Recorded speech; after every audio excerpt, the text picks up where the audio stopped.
ತಮ್ಮ ಸರ್ ಸುಂದರಪಾಲದಲ್ಲಿ ನಮ್ದು ಅಂಗಡಿ ಇದೆ. ರಾತ್ರಿ 9 ಗಂಟೆಗೆ ಮನೆಗೆ ಬರ್ತಾನೆ. ಅಲ್ಲಿ ದಾರಿಯಲ್ಲಿ ಕಾಯ್ದು 1 ದಿನ ಹೊಡೆದಿರೋದು ಇವನಾಗ ಹಾಸ್ಪಿಟಲ್ ಅಡ್ಮಿಟ್ ಆಗಿದ್ರೆ ಇವನ ಮೇಲೆ ಮತ್ತೆ ಅಟ್ರಾಸಿಟಿ ಕೇಸ್ ಬುಕ್ ಮಾಡೋದು. ಏನು ಸರ್ ಇದು? ಪೊಲೀಸ್ ಅವ್ರ ಹತ್ರ ಹೋಗಿ, ಸರ್ ಏನು ಸರ್ ನೀವು ಒಂದು ಮನೆ ಅವ್ರ ಊರೆಲ್ಲ 10 ಜನ ಬಂದು ಸಾಕ್ಷಿ ಹೇಳ್ತಾರಪ್ಪ, ನಾವು ಸಾಕ್ಷಿ ಹೇಳಿ ಅದಕ್ಕೆ ಅವ್ರು ಹೇಳೋ ಕೇಸ್ಗಳೆಲ್ಲ ಹಾಕೋದು, ನಾವು ಹೇಳೋ ಕೇಸ್ಗಳೆಲ್ಲ ಬಿಟ್ಟು ಹಾಕೋದು. ಅವರು ಪೊಲೀಸ್ ಸ್ಟೇಷನ್ ಮುಂದೆ ಬಂದು ಧರಣಿ ಮಾಡ್ತಾರಪ್ಪ, ನಮ್ಮ ಮೇಲೆ ಕಂಪ್ಲೇಂಟ್ ಕೊಟ್ಟಿದ್ದಾರೆ, ನಾವೇನ್ ಮಾಡೋದು? ಸರ್ಕಲ್ ಇನ್ಸ್ಪೆಕ್ಟ್ರು ನಮ್ಮ ವೆಂಕಟೇಶ್ ಅಂತ ಇಬ್ರು ಬೆತ್ಮಂಗಲದಲ್ಲಿ, ಇಲ್ಲ ಏನೋ ನಿಮ್ಮ ಮೇಲೆ ಒಂದು ಕಂಪ್ಲೇಂಟ್ ಬಂದಿದೆ, ಬನ್ನಿ ಮಾತಾಡೋಣ ಅಂತ ಅವ್ರ ಆಫೀಸ್ಗೆ ಹೋಗ್ತೀವಿ ಸರ್. ಬೆತ್ಮಂಗಲದಲ್ಲಿ ಅವ್ರ ಆಫೀಸಲ್ಲೇ ಕೂತ್ಕೊಂಡಿದ್ದೀವಿ. ಸಾಯಂಕಾಲ ಮನೆಗೆ ಹೋಗೋಷ್ಟೊತ್ತಿಗೆ ನಮ್ಮ ಮೇಲೆ FIR ಬುಕ್ ಆಗಿದೆ, ಅಟ್ರಾಸಿಟಿ ಕೇಸ್. ನಾವು ಮನೆಯಲ್ಲಿ ನಮ್ಮ ಚಿಕ್ಕಪ್ಪರು ದೊಡ್ಡಪ್ಪರು 5 ಜನ ಗಂಡು ಮಕ್ಕಳು, 5 ಜನ ಗಂಡು ಮಕ್ಕಳ ಮೇಲೆ ಅಟ್ರಾಸಿಟಿ ಕೇಸ್ ಬುಕ್ ಆಗಿದೆ. ಏನು ಸರ್ ಇದು ಅಂದರೆ ಅದೇನಾಗಲ್ಲ, ಏನು ಸರ್ ಈ ಥರ ನಾವು ಇನ್ನೊಂದು ನಾವು ಯಾರು ಎಂಪ್ಲಾಯರ್ಸ್ ಅಲ್ಲ, ನಾವೆಲ್ಲ ಜೀವನ ವೃತ್ತಿ ಏನಂದರೆ ವ್ಯವಸಾಯ. ನಮ್ಮ ಫ್ಯಾಮಿಲಿ ಎಲ್ಲ ಜೀವನ ವೃತ್ತಿ ಏನಂದರೆ ವ್ಯವಸಾಯ ಮಾಡ್ಕೊಂಡು ಏನೋ ಊರಲ್ಲೇ ಇದ್ದೀವಿ. ಆಚೆ ಕಡೆ ಹೆಂಗೆ ವ್ಯವಹಾರ ಮಾಡಬೇಕು, ಹೆಂಗೆ ಮಾತಾಡಬೇಕು ಅನ್ನೋದು ಕೂಡ ನಮ್ಗೆ ಗೊತ್ತಾಗಿಲ್ಲ, ಇದುವರೆಗೂ ಗೊತ್ತಿಲ್ಲ. ಇಷ್ಟು ನರಕ ಹಿಂಸೆ ಕೊಡ್ತಾ ಇದ್ದಾರೆ. ದಯವಿಟ್ಟು ಕಾನೂನು ರೀತ್ಯ ನಮ್ಮ ಹೆಸರಿಗೆ ಈ ವ್ಯವಹಾರಗಳೆಲ್ಲ ಊರಲ್ಲಿ ಅವರ ಹನುಮಂತು ಎಂಬವರಿಂದನೇ ತುಂಬ ಪ್ರಾಬ್ಲಮ್ ಎಲ್ಲವೂ ಗುಂಪು ಸೇರಿಸ್ಕೊಳ್ಳೋದು, ಮಾತಾಡೋದು, ಈ ಥರ ಹೋಗಿ ನಾನು ಅವರೊಬ್ಬ ಲೀಡ್ರ್ ಆಗಿದ್ದಾರೆ. ಲೀಡ್ರ್ ಆಗಿ ಇದ್ಕೊಂಡು ಏನು ಕೆಲಸ, ಒಳ್ಳೆ ಕೆಲಸ ಮಾಡಲಿ, ಪರವಾಗಿಲ್ಲ.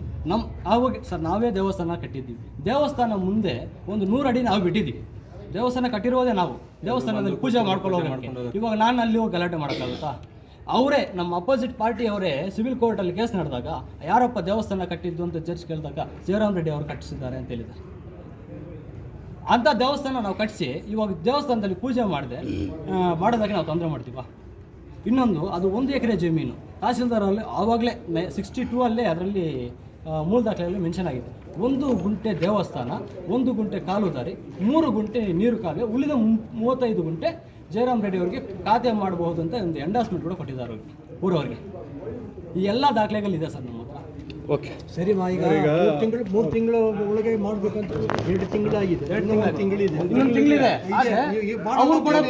ಅವರು ಕೂಡ ಪ್ರೆಷರ್ ಇಂದ ಮೇಡಮ್ ಅವರು ಇನ್ನೊಂದು ಈ ಥರ ಹೇಳಿ ಅನ್ನೊಂದು ಇವರೆಲ್ಲ ಬಂದು ಈ ಥರ ಊರ್ದು ಇದ್ದಿದ್ರು. ಆ ಕಾಲದಿಂದಲೂ ಏನೋ 70s ಕರಾಬುತಪ್ಪು ದೇವಸ್ಥಾನಗಳನ್ನು ಬರ್ತಾ ಇದೆಯಲ್ಲ ಮೇಡಮ್, ಯಾವ ರೀತಿ ನೀವು ಅವ್ರು ಖಾತೆ ಮಾಡ್ತೀರ ಅಂತ ಇವ್ರಿಗೆ ದಬ್ಬಲಿಕೆ ಹಾಕಿ ಇವ್ರು ಉತ್ತರ ನೀಡಿ ಇವ್ರು ಏನು ಮಾಡಿದ್ದಾರೆ ಅಂತ ಇವಾಗ ನಿನ್ನೆ ಕೇಸ್ ರಿಜಿಸ್ಟರ್ ಆಗಿದೆ. ಶನಿವಾರ ಏನು ಅಪೀಲ್ ಹೋಗ್ತಾ ಇದ್ದೀನಿ ನಾವು. 4 ವರ್ಷ ಕೇಸ್ ನಡೆದಿದೆ ಸಿವಿಲ್ ಕೋರ್ಟಲ್ಲಿ. ಒಂದು ಡಾಕ್ಯುಮೆಂಟ್ಸ್ಗಳು ಅದ್ರ ಪರ ಇಲ್ಲ, ಇವ್ರೇನು ಕೊಟ್ಟಿಲ್ಲ, ನಿಲ್ಲಂತ ಕೊಟ್ಟಿದ್ದಾರೆ ಅವ್ರ ಪರ. ನಾವು 20 ಡಾಕ್ಯುಮೆಂಟ್ಸ್ ಕೊಟ್ಟಿದ್ದೀವಿ ನಮ್ಮ ಪರ. ತಾಲೂಕು ಆಫೀಸ್ ಕಡೆಯಿಂದ ಒಂದು ಡಾಕ್ಯುಮೆಂಟ್ ಕೂಡ ಸಬ್ಮಿಟ್ ಆಗಿಲ್ಲ. ಸಬ್ಮಿಟ್ ಆಗದಿರ ಇದ್ರೂ ಕೂಡ ಮತ್ತೆ ಇವಾಗ ಅಪೀಲ್ ಹೋಗಿದ್ದಾರೆ. ಏನಕ್ಕೆ ಅಪೀಲ್ ಹೋಗಿದ್ದಾರೆ? ನಮ್ಗೆ ತೊಂದರೆ. ಹೌದು ಸರ್, ಇವಾಗ ಮೇಡಮ್ ಅವರು ರೂಪಕಲಾ ಶಶಿಧರ್ ಅವರು MLA ಅವರು ಮತ್ತು ಗೋವಿಂದ ಗೌಡ ಅವ್ರು ಮಾಡಿರುವ ಇವಾಗ ಧರಣಿ ಏನಿದೆ ಅದು ಬಂದುಬಿಟ್ಟು ನಮಗೂ ಅವ್ರಿಗೂ ಏನು ಸಂಬಂಧ ಇಲ್ಲ. ಏನು ನಮ್ಮ MLA ಅವರು ಮೇಡಮ್ ಈ ಥರ ನಮ್ಮ ಪ್ರಾಬ್ಲಮ್ ಆಗಿದೆ ಒಂದು ದಿನ ಹೇಳಿರ್ತೀವಿ ಅವರಿಗೆ, ಅವರು ಬಂದು ಇವ್ರಿಗೆ ಬೆದರಿಕೆ ಹಾಕಿರುವುದು, ನಮ್ಮ ಪರ ಮಾಡಿ ಅಂತ ಹೇಳಿರುವುದು ಇದೆಲ್ಲ ಸುಳ್ಳು. ಯಾರು ಇದೆಲ್ಲ ನಂಬೇಡಿ. ಇನ್ನೊಂದು ಸಾರಿ ಇವಾಗ ನಾವು ಕೋರ್ಕೊಳ್ಳೋದು ಒಂದೇ, ಇವಾಗ ನಮ್ಮ ಪರ್ಮನೆಂಟ್ ಇಂಜೆಕ್ಷನ್ ಆರ್ಡರ್ ಆಗಿದೆ ಈ ಜಮೀನಿಗೆ. ನಮಗೆ ನಮ್ಮ ಪೊಸಿಷನ್ಗೆ ಹೋಗೋದಕ್ಕೆ ತಹಸೀಲ್ದಾರ್ ಅವರೇ ಸಂಪೂರ್ಣ ಪ್ರೊಟೆಕ್ಷನ್ ಮಾಡ್ಕೊಳ್ಬೇಕು. ಪೊಲೀಸ್ ಸಿಬ್ಬಂದಿಯಿಂದ ಯಾವುದೇ ಗಲಾಟೆಗಳು ಆಗ್ದಂಗೆ, ಅಲ್ಲಿ ನಮ್ಮ ಮೇಲೆ ಇನ್ನೊಂದು ಕೇಸ್ ಆಗ್ದಂಗೆ ಎಲ್ಲ ಏನು CC ಕ್ಯಾಮ್ರಾ ಅಳವಡಿಕೆ ಮಾಡಿದ್ರೆ ಇನ್ನೂ ಯಾವುದು ಗಲಾಟೆ ಸರ್, ನಾವು ಯಾವ್ರ ಮೇಲೂ ಗಲಾಟೆ ಹೋಗಲ್ಲ. ಅವರು 10 ಜನ ನಾವು ಹೋಗಿ ಕಂಪ್ಲೇಂಟ್ ಕೊಟ್ಟರೆ ನಾವು ಇರೋದೇ 3 ಜನ, ನಾವೇನು ಮಾಡೋಕ್ಕಾಗೋಲ್ಲ. ಇದರಿಂದ CC ಕ್ಯಾಮ್ರಾ ಎಲ್ಲ ಆಗ್ಬೇಕಂತ ದೇವಸ್ಥಾನದ ಹತ್ರ ಏನು ಗಲಾಟೆ ನಾಡುತ್ತೆ ಎಲ್ಲ ಗೊತ್ತಾಗುತ್ತೆ. ಗೋವಿಂದ ಗೌಡ್ರು ಅವ್ರನ್ನ ಕರೆಸಿ ಅರ್ಧ ಜಾಗ ನೀವು ತಗೊಳ್ರಿ, ಅರ್ಧ ಜಾಗ ದೇವಸ್ಥಾನ ಕೊಡ್ರಿ ಅಂತ ನಿಮಗೆ ಡಾಕ್ಯುಮೆಂಟ್ ಸಮೇತ ಒಂದು ಸೆಟ್ ಕೊಡ್ತೀನಿ ನೋಡಿ. ಪೂರ್ತಿ 35 ಗುಂಟೆ ನಮ್ಮ ಹೆಸರಿಗೆ 3 ತಿಂಗಳಲ್ಲಿ ಖಾತೆ ಮಾಡಬೇಕು ಅಂತ ಆರ್ಡರ್ ಆಗಿದೆ. ನಾವು ಯಾಕೆ ಭಾಗ ಇಟ್ಕೋಬೇಕು? ನಾನೇ ದೇವಸ್ಥಾನ ಕಟ್ಸಿದ್ದೀನಿ, ಒಂದು 5 ಗುಂಟೆ 10 ಗುಂಟೆ ಅದೆಲ್ಲ ಏನು ಸುಳ್ಳು ಸರ್, ಎಲ್ಲ ಕಲ್ಪಿತವಾಗಿ. ಏನು ಅಂದರೆ ಇವರು ನಮ್ಮ ಮೇಲೆ ಇದು ಅಲಿಗೇಷನ್ ಮಾಡಿ ಈ ಥರ ಮಾಡಿದ್ರೆ ಆ ಜಮೀನು ಬಿಟ್ಬಿಡ್ತಾರೆ ಅಂತ ಪಾಪ ಮೇಡಮ್ ಅವ್ರ ಮೇಲೆ, ಗೌಡ್ರ ಮೇಲೆ, ಶ್ರೀಧರ್ ರೆಡ್ಡಿ ಮೇಲೆ ಈ ಥರ ಸುಳ್ಳು ಅಲಿಗೇಷನ್ಸ್ ಎಲ್ಲ ಮಾಡ್ತಾವ್ರೆ. ಅದೆಲ್ಲ ನಂಬೇಡಿ. ನಾವು ಹಾಕಿರುವ ಅರ್ಜಿಗೆ ಪ್ರತಿ ಉತ್ತರವಾಗಿ ನಮಗೆ ಖಾತೆ ಮಾಡಿ, ನಮ್ಮ ಡಾಕ್ಯುಮೆಂಟ್ಸ್ ಎಲ್ಲ ಕರೆಕ್ಟಾಗಿದೆ ಒಂದ್ಸತಿ ವೆರಿಫಿಕೇಷನ್ ಮಾಡಿ ಎಲ್ಲ ನಮ್ಮ ಪರ ಕಾನೂನು ರೀತ್ಯ ಏನು ಕರೆಕ್ಟಾಗಿದೆಯೋ ಅದು ನಡೆದರೆ ನಾವು ತುಂಬ ಸಂತೋಷ ಪಡ್ತೀವಿ.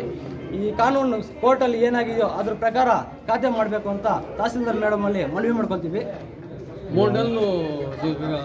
ಈಗ ಹನುಮಂತಪ್ಪ ಹೇಳಿರೋದು ಆರೋಪಗಳು, ಮಾಡಿರೋ ಹೋರಾಟಗಳಲ್ಲಿ ಎಷ್ಟು ನಿಜಾಂಶ ಇದೆ, ಎಷ್ಟು ಸುಳ್ಳು ಇದೆ? ಸರ್ ಅದು 10% ನಿಜ ಇಲ್ಲ ಸರ್, ಎಲ್ಲ ಸುಳ್ಳು ಆರೋಪಗಳೇ ಸರ್. ಅಲ್ಲಿ ದೇವಸ್ಥಾನ ಇದೆ, ಒಂದು ದೇವಸ್ಥಾನ 1 ಗುಂಟೆ, ಅದು ಡಾಕ್ಯುಮೆಂಟ್ಸ್ ಕೂಡ ಇದೆ. ಆ ದೇವಸ್ಥಾನದ ಬಿಟ್ಟು ಇನ್ನೊಂದು ದೇವಸ್ಥಾನ ನಾವು ಕಟ್ಸಿದ್ದೀವಿ, ನಮ್ಮ ದುಡ್ಡು ಹಾಕ್ಕೊಂಡು ನಾವೇ ಕಟ್ಸಿದ್ದೀವಿ. ಅದು ಬಿಟ್ಟರೆ ಈ ಜಮೀನೆಲ್ಲ ಖರಾಬು ತೋಪು ದೇವಸ್ಥಾನಗಳನ್ನು ಸುಳ್ಳು. ಅದು ಜಮೀನು ಬಂದ್ಬಿಟ್ಟು ಖರಾಬು ಅನ್ನೋದು ಸುಳ್ಳು. ಅದು ಪಟ್ಟ ಜಮೀನು, ಡೆಪ್ಟಿ ಕಮಿಷನರ್ ಅವರಿಂದ ಆರ್ಡರ್ ಆಗಿರೋ ಜಮೀನು. ಅವ್ರು ಮಾಡ್ತಾ ಇರೋದೆಲ್ಲ ಸುಳ್ಳು ಅಲಿಗೇಷನ್ಸೇ. ಹನುಮಂತ ಅವರು ಮಾಡ್ತಾ ಇರೋದೆಲ್ಲ ಸುಳ್ಳು ಅಲಿಗೇಷನ್ಸೇ.